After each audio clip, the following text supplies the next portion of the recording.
we at here today?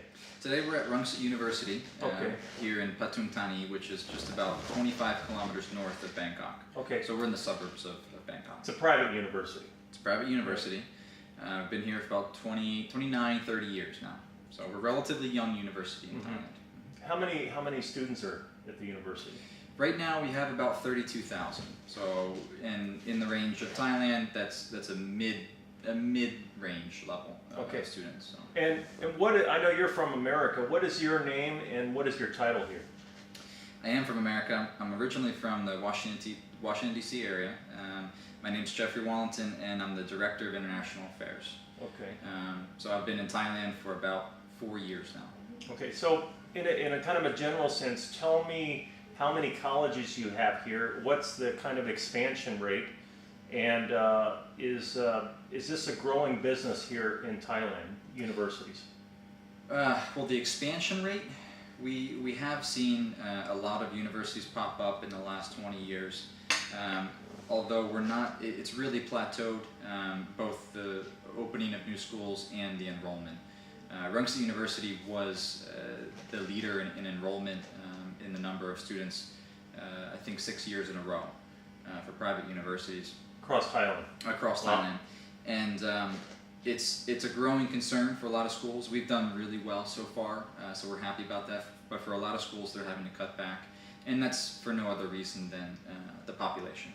So the population in Thailand has plateaued, and the young, the students are limited now. So there's universities are becoming quite competitive. Are less people having kids here? Yes, absolutely. I would say in about the last 30 years, families have significantly decreased. You have any idea what the typical family is here for kids? It really depends on which region you're looking at. If you're looking in the north, in the more rural areas, I would say it's between more like 3 to 4. In Bangkok, I would say it's even less than 2. So, and kids are waiting much longer to get married and have children than they were before. Now, is there a large university public system here as well? Yes. The government does have. Well, you could put it in 3 categories, really. The government, the private, and the public. So what I call the government would be very high quality. Arguably the largest and highest quality universities in Thailand are government. And that's simply because they were the first. They have resources from the government. These are big research schools, some of them more than 100,000 students. It's very difficult to get into. The admittance is quite competitive. The public schools, they're very easy to get into. So government and public, I would see those as the same. What's the difference then?